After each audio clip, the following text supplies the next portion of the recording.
Welcome to Easy Email Marketing. I'm your host, Yael Keown, mum, FIFO wife, MBA, coffee lover, survivor superfan, and creator of the email experience. In Easy Email Marketing, you'll benefit from my nearly 20 years experience, where I'll be teaching you all the tips, tricks, and insider info on how to create feel-good, non-spammy experiences for your subscribers. Let's get stuck in. Welcome back to Easy Email Marketing. I'm your host, Yael Keown, and today we are talking email design and what is actually really important when it comes to designing emails that get read, get open, that convert, which is what we all want. But before I get stuck into that, I just wanted to send out a big thank you for all the responses to my episode 100. That was definitely a more vulnerable episode, sharing my journey so far and my thoughts on the online industry as a whole. It was a little bit of a different episode, so I'm always unsure about sharing some of those things. So thank you to all of those who reached out, shared their stories, and said thank you.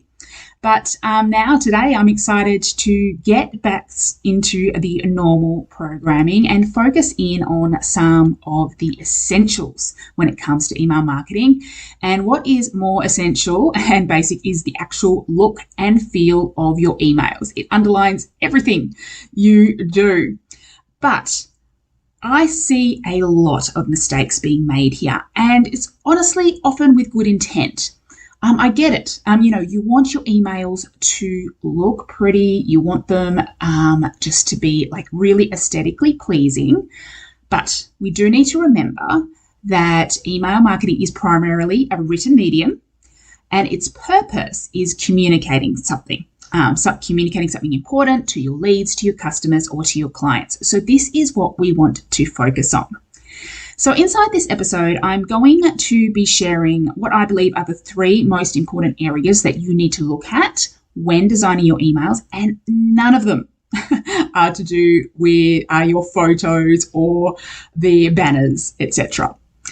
I'll also share 13 quick things you can do on how to make sure your emails look good with these considerations in mind.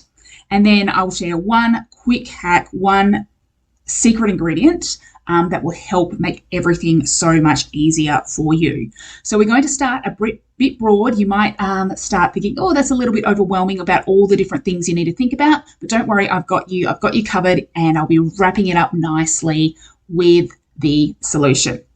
All right, so let's get stuck in. There are three real considerations that we want to keep in mind when designing our emails. And the first one is the purpose or the intention of the email. This comes down to, that design concept of function over form. We always need to be asking, what is the intention of this email? What do you want your subscriber to do? So we need to be thinking about it from a conversion standpoint. What is it that you want them to do? And then how can you make this as easy as possible for them? Our temptation is to try to overcomplicate or to add lots of things, but let's streamline it. So we need to remember function over form. What is the purpose of that particular email that you are sending? And that does mean you want to have one focus per email. Yes, you could have a couple of things in the footer there as little extras, but we want to have one focus per email. What is that focus? What is it that you want your subscriber to do? And we want to prioritize that in terms of our design. The second factor is deliverability. I'm not going to go into a whole lot of deliverability talk. I have a couple of other episodes talking about this, but specifically when it comes to email design does play a factor in your email deliverability along with other things. If you're not familiar with the term deliverability, this just means the chances of your email getting to someone's inbox versus spam. So a big factor for deliverability is to do with images. We do want to keep images at a minimum. If you have one big large image or too many smaller images, This just can mean the likelihood of hitting spam is increased, or at a minimum, promotions folders. So if you think about Gmail and you've got your tabs and your folders up the top, and Gmail's purpose is to think, okay, where am I going to place this email in a way that makes sense to the user, that creates the best user experience. So Gmail knows that if you've got lots of images, lots of products, or lots of different things, that this is more likely to be like a catalog or a promotional type email. So it puts it in the promotions. Versus if it's just a very more just text-based email, these tend to be more the style that, your family or friends would be sending you, or some sort of important update. Those ones are more likely to go to the actual primary folder. So having images can impact not only your overall deliverability, but placing in the placement within the inbox. We also want to make sure as well, loading times are good. This can impact deliverability. So make sure you are compressing your image, just not too much, which we'll get on to the third point. And the other thing is to think about your content. So one of the biggest factors to do with deliverability is how people are engaging with your content. So this impacts the other things too. So if, people aren't opening and clicking, then your placement, your deliverability is going to go lower. So making it easy, like our previous point, actually improves your deliverability. We also want to make sure it's not too long so it doesn't cut off at the end. We want to make sure we have, plain text versions of your emails available. And we also want to avoid excess HTML code. So I know sometimes people like to go, can I get a custom HTML designed email? Having excess code can, again, send up those flags about spam. In terms of text, you want at least 500 text characters. Again, as I say, characters and not words, characters. So at least you can see, okay, this isn't again, promotion-based email. Of course, though, we still want your branding weaved in for your recognition, the loyalty and trust. Again, that helps with the deliverability. We want it recognizable in the inbox. And it doesn't mean we don't have any images. It's just we want them to be supporting the content, not detracting from it. Remember that many even inbox providers won't even display images sometimes. So you have to click display images to actually even see them. So we definitely don't want to be relying on our images to get our main messages across. They should just be supporting. So we do need to think about deliverability here. So bottom line here is please don't design your emails in Canva to be pretty. You can create a nice banner in Canva or an extra little graphic. You can create a fun GIF and put it in there to enhance the email. But please don't go in and go, well, let's create a full email in Canva and just paste that whole image in an email. I have seen it happen, and that will impact your deliverability and the user experience big time. Okay. Now, the third factor that I think is majorly underrepresented is accessibility. So accessibility is all about making sure as many people can access your content as possible. Yes, blind people use the internet. We have heard, some people think it sounds silly to say, but they do. But there are many disabilities out there that can impact someone's experience with the emails. Of course, we think about vision impaired, but also hearing impaired people are using, content, and we might need to think about that with how we're interacting with maybe some of, if we have some audio-based content, we need to be thinking both ways there. But we've also got cognitive disabilities. So autistic people, people with ADHD, with dyslexia, things like brain injuries, even mental illnesses, they can really compromise how well someone can comprehend or scan or understand content with you in your email. So it's not just the visual look, it's also making it easy for people with those concerns. People also might have physical disabilities that make it, tricky with their motor skills, to click the button, to click here. There could be chronic illnesses at play, where someone is just having a really hard day and things are difficult, and we just want to think about making things easy. And disabilities and accessibility can impact you like on a temporary basis too, like a broken arm or got conjunctivitis, so you can't really read too well. Or it could be totally situational, like someone is in a noisy environment or like there's extra glare. They're outdoors, so they can't see the content that's there.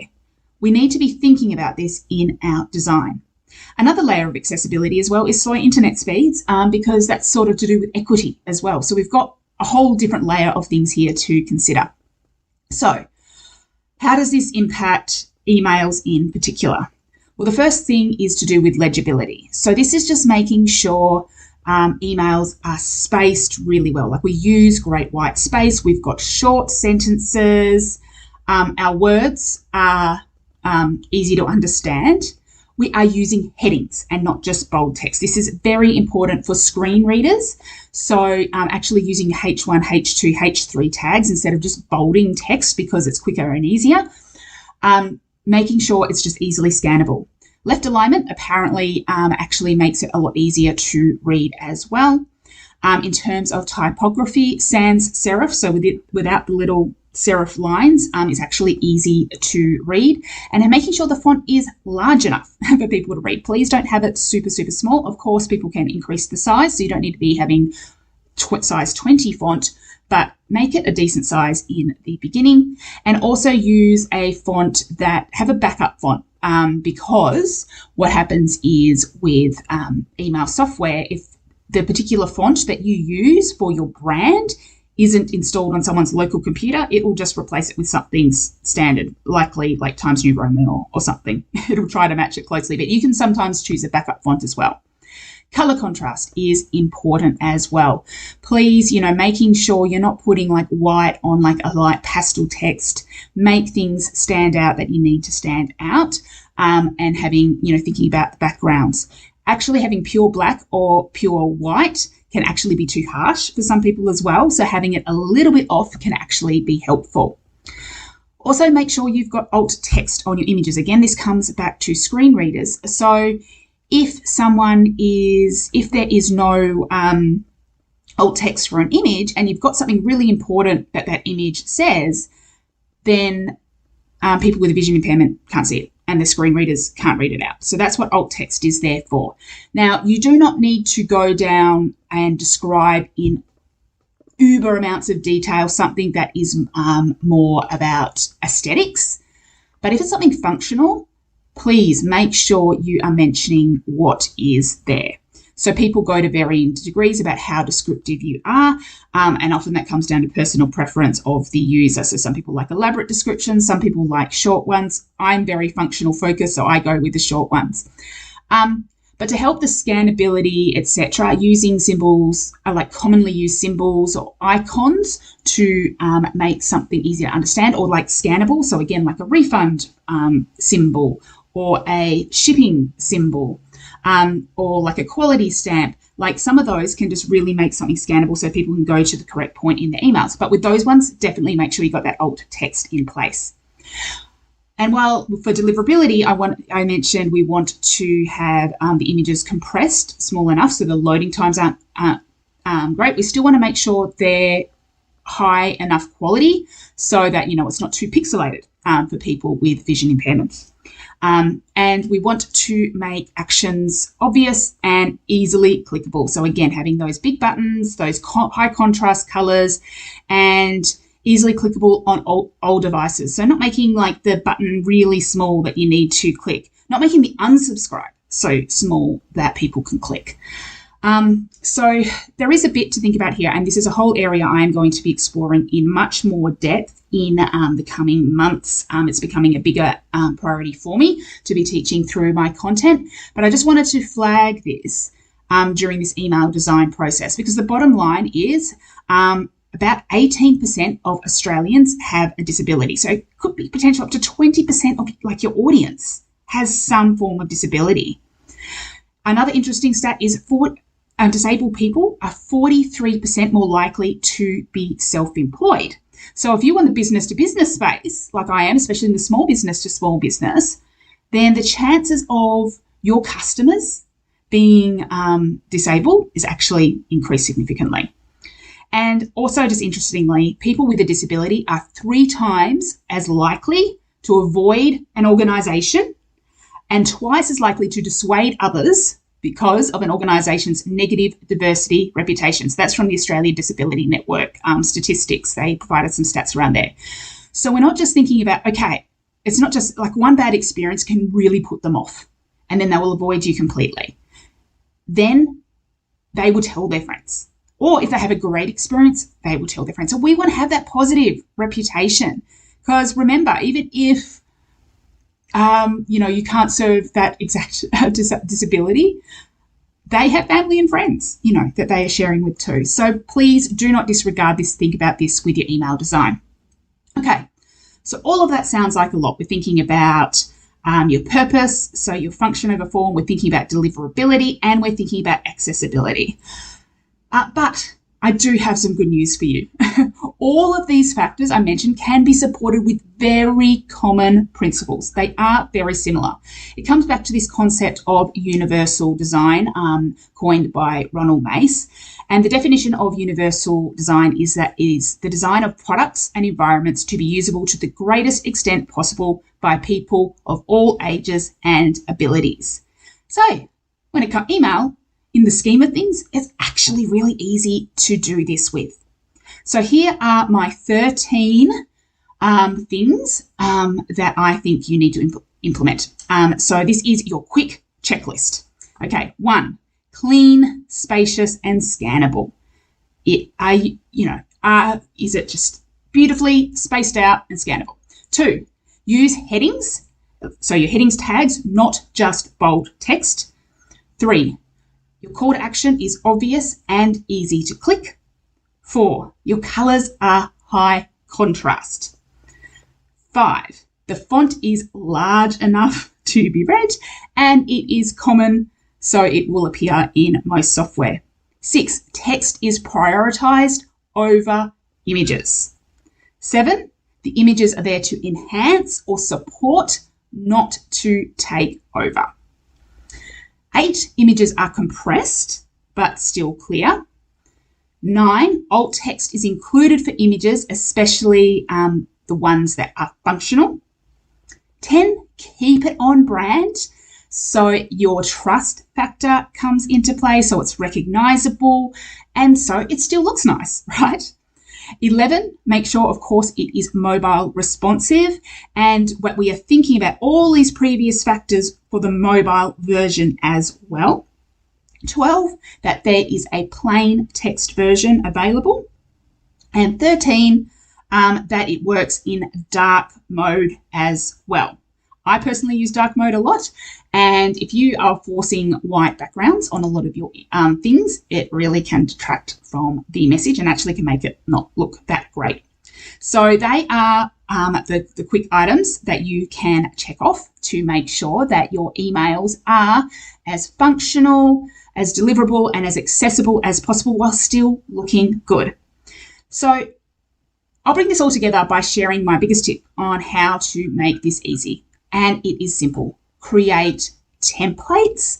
Create one master template that looks like you want your emails to look. If you have a system like Klaviyo or ActiveCampaign, you can use universal or saved content blocks. So you can even have like your master template, but you can also have individual content blocks that are masters as well. But I recommend you create one big master template with all the content blocks you want. So all different versions, like here's an image, here's a text section, here's what a button looks like, here's what my product feed looks like, here's my social media icons. Make sure when you are designing it, you are designing it on the right hierarchy. So some people go straight to like the individual content block, like the text block, to start the editing there. Do not start there. You will have an overall settings for the overall theme of the whole email, and that is where you want to put like backgrounds and default fonts and default colors, and that will save time in terms of where you're editing. And then you've typically got a section level, and that's where you might have an alternate color if you need to for a background color, or you might break things up easily with sections. And then you've got the individual sections. So if you've done the work in the in the back end settings of how to, of your default fonts, etc. Then when you go in and add a text block and you select H1, it will just look like you want it to look, but still put one in place anyway. So start with by creating a great template. Use that as the master for everything, and then maybe you can expand it to a couple of shorter versions just so they're easy to use on a daily basis. So something like a letter style one, or one that you use for sales promotions, etc. So definitely take that in mind. If you are a MailerLite, ActiveCampaign, or Klaviyo user, I do have my courses where I go through how to use the software, and including there is how to do your email design and email builder using those methods if you are curious. So you can look at yaelkeown.com/shop to find those how to Klaviyo or how to ActiveCampaign or how to MailerLite programs. Okay. So again, I am going deeper than I usually do, but quick recap.